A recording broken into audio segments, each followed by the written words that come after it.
Hi, I'm Mark Rossano, founder and CEO of C6 Capital Holdings, coming to you from Primary Vision Network. So today on the EIA show, we're going to go through our normal breakdown of a summary of the numbers, what does it mean, a deep dive on refined products, and then looking abroad to see what is happening in the global market. So just to give a brief overview, we've had some sell-off in crude following the numbers. And when we look at the reason why, there was a little bit of a build in gasoline, the gasoline demand was a little bit, should come up a bit more. We should have one more increase in gasoline demand before we have our seasonal dip. Distillate, again, had a big demand surge. Same with jet fuel. That will also reverse lower, but not anything crazy. It's just a matter of where we sit. The biggest reason right now, the data just continues to move along seasonal norms. Like, we're not seeing any big surge, we're not seeing any big adjustment, which is again driving some of the bearishness, because we're just not getting, I think, what the expectations were. Even when we started this in March, April, we've continued to see things fall along the lines that we've been describing on the show. And that's some of the things that I think are starting to weigh on where the data sets are shaking out. So when we look at just some of the numbers up front, you can see, just looking at crude oil inventory right here, when we look at what it was, so when we look at, we had a draw of 3.23 million barrels, which, when you consider where we sit, and this is just looking at the overarching theme, we're right along the lines of 2019. So as we were saying, we had, we bounced off the lows from where we were. Now we're just trending pretty closely to where we were in 2019, and we continue to see a very sideways move in terms of, a little bit of a draw. But as we keep talking about, the pace of the draws just aren't what they need to be in order to obtain, I think, this bullish narrative, or at least fulfill where some of that narrative has really shifted into. And that's carrying out as well when we look at days of crude in supply. Now, this is looking at crude that's in storage against the operations of refiners. And you can see here that there was only 2 times that it was greater than, and it was 2016 and 2020. So, but again, this fits into what we've been highlighting of just this sideways move, where we have this counterbalance to, imports came down a bit, exports went up. But there's a certain amount of lumpiness within that will, work its way off, which is why we start talking about the 4-week average. What does that mean for essentially as we head into those the shoulder season? So then, when we put it all together and we look at crude, gasoline, distillate, jet fuel, here you can see that we're essentially mirroring that 2019 number, and that's what we continue to see, is where we're seeing something that's very stable, not anything that is aggressive away from seasonal norms. Because when we look at 2017, 2019, you can see that we're just moving along the seasonal average that we typically see. 2016, the pace of 2021 versus 2016, 2021, the pace is a bit more aggressive, or a pace is a bit faster versus 2016. But you can see that we typically draw down as we head into the end of August, and then in really the first week of September. So when we look at gasoline, again, that sideways move where we're just hanging out at the lows, but we had a little bit of a build. We had a build of about 700,000 barrels. And it's really, again, this sideways progression where we're just not seeing, some of the demand we'll have one more pickup in demand. Last week was a little bit stronger than what the data is saying. And so far this week is weaker, is well below, the last 2 months. So again, it's just going to take time, because there's going to be some lumpiness, and we'll go through some of those demand numbers in segment 2 to really kind of show what that spike is going to look like, because we do get one more push higher before we kind of call it a season, if you will, from the summer driving side. So then when we look at distillate continues to remain at a fairly strong level, still above that 29-year average, but you can see that things have really leveled off We've seen a little bit of a shift, as almost like a final push into the end of the year, end of the summer, where we had a big increase of production for gasoline, where yields went to about 62.5 for gasoline, which just means that we had a little bit of a drop to about 30% of production for distillate. So again, just a little bit of that shift, but there's also means for adjustment when you look at distillate. When you look at kind of where this shift is, we're still pulling in some imports at a little elevated. Exports continue to be under pressure. So I think that there's a lot of managing of the distillate storage as we get into shoulder season, where you can typically see that's when we start to see an increase in storage and the preparation for that the winter heating. So then when we look at jet fuel continues to move sideways. We had a little bump up in demand. That'll then come back down, and we'll talk about that at the end of segment 2, where we look at TSA data as well as departures and what we expect. You can see on the front month side, we continue to see some weakness as we come into the front month. But then as you progress through the curve, you see that things remain fairly stable as we get out. Things have gotten a little bit worse when you look at, it's trading above 65. That's about till February of 22. So again, still a lot of opportunity. It's just to layer in some protection if you haven't done so for Q1. Again, whether it's spreads, collars, puts outright, you get an idea of kind of where we sit. We're still in a fairly good position when we layer this into where activity is happening within the U.S.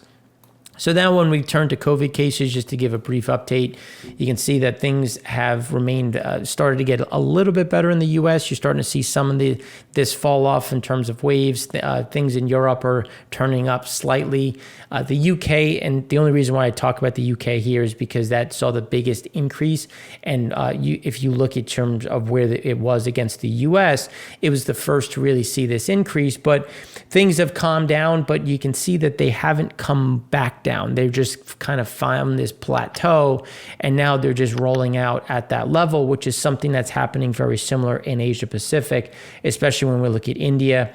And then when we turn over to Japan, Malaysia, Vietnam, and Thailand, you can see that there's still this elevated level, but it's starting to come down a bit. And but the question is how fast, and based on how slow the vaccine rollout remains, this is going to be a little bit of that headwind again as we head into the a peak season, where the end of a peak season, which just means that we're going to have demand coming down just as supply is coming back up.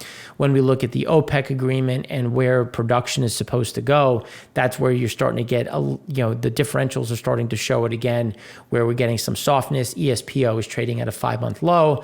You're seeing Urals, CPC, Angola, Congo, Nigeria, all trading at this discount, which just continues to move lower, which again is just showing some of the struggles that we have, more specifically in Asian demand centers versus more of the U.S. side.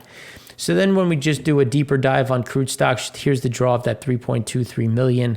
That's 41.4 million below the 5-year average. But remember, 2020 skewed that a bit. So when we look at where things are, Cushing had another draw of 980,000 barrels, which is 14.5 million below the 5-year average.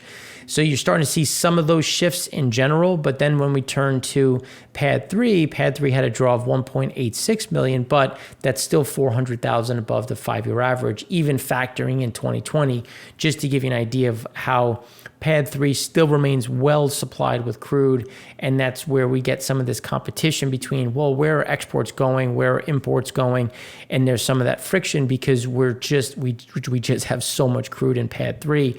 And the import market, while it has improved, it still is not where it needs to be to really see some of that level off.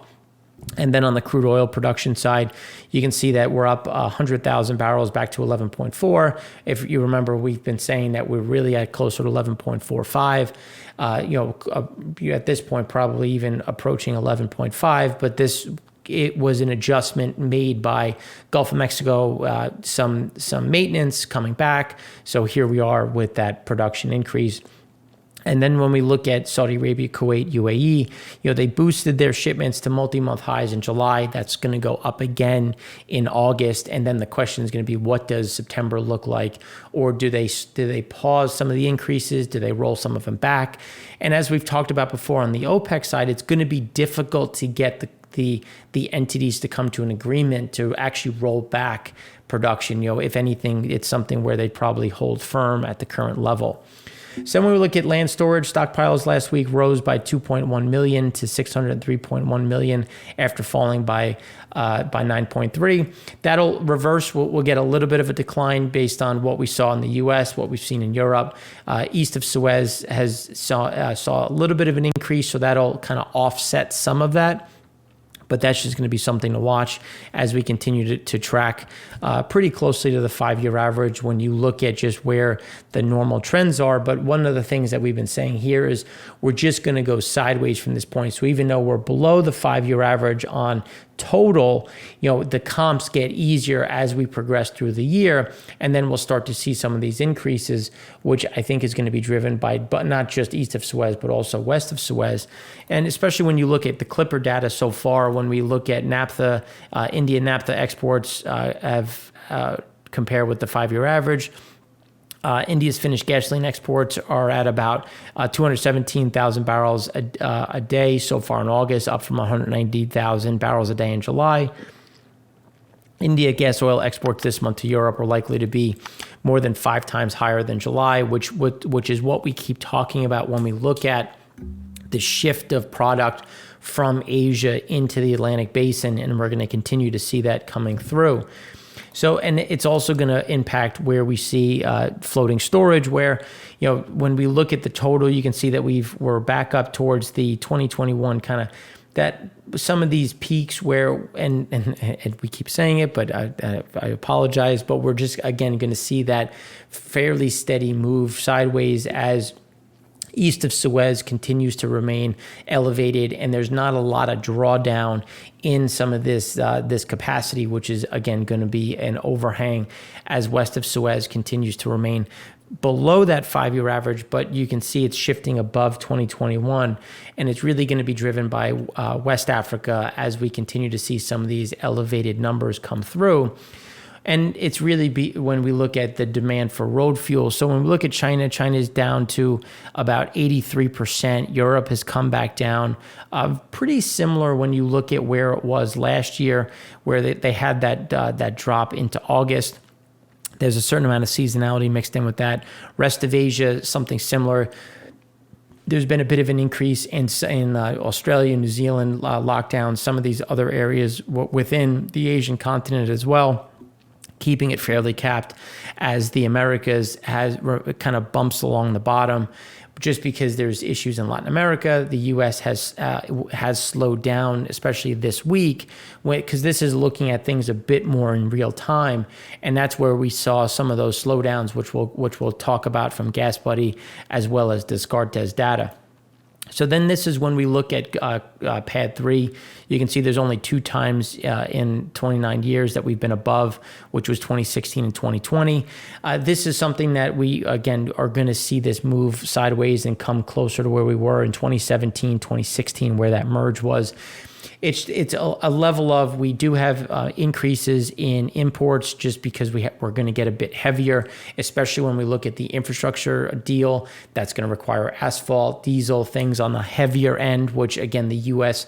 doesn't really produce of. So we'll have to import that heavier cut. And then we also have those headwinds for exports that we've talked about. So then when we look at crude oil is storage at Cushing, you can see that we're still below that 15-year average, which is that blue line, but we should start leveling off, especially when you look at where things sit on internally with pad 3. It doesn't really make much sense to come back down. We have more production coming, but again, we continue to see this drawdown pretty quickly. So then when we turn over to imports, we were saying that we thought things were going to stay fairly stable. And as we were saying with pad 5, it's very lumpy.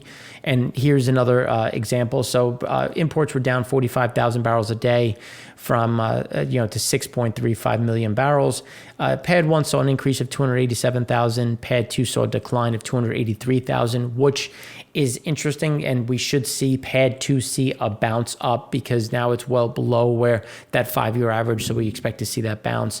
Pad 3 saw the increase of 362,000 barrels a day. That's something that I think is very doable going forward when we look at maintaining the 1.67, 1.66 million barrels a day of imports. Pad 5 is the one that remains lumpy, where we had a decline of 496,000 barrels a day. And that's only 49,000 barrels a day below the 5-year average, to give you an idea of how elevated it is. But there is that lumpiness, so we expect to see that reverse in general. And then when we look at at gasoline arrivals, Europe gasoline arrivals in the U.S. fell 75% week on week to the lowest in more than 6 months, which is something that we were talking about, but it's finally starting to come through with gasoline arrivals in the U.S. from the continent down 120,000 to just 120,000 barrels a day, which is the lowest since the week ended January 28th, and compares to last week's little bit of pop to 479,000 barrels a day. But speaking of the lumpiness coming back to pad 5, August loading shipments of clean fuels from Asia to the Americas swelled to the highest in almost 2 years, led by a surge in jet and diesel fixtures.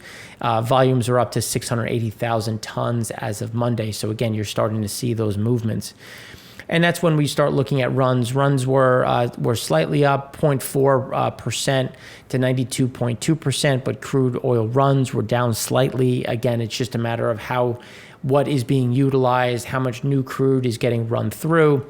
So right now we're about at that peak. Maybe we get to 92.5, but we're more likely going to start to see some of this roll back as we are now past the peak of activity, and we start to see some declines as we head into September in terms of maintenance turnarounds and the normal backdrop. You saw the increase in pad 2 of 156,000 barrels a day and a decline in pad 3 of 267,000 barrels a day. That's something that should adjust a little bit. We should get a little bit more from pad 3, a little bit less from pad 2, but again, you're just kind of balancing that act. Then when we look at implied demand, you can see gasoline was down 97,000 barrels a day.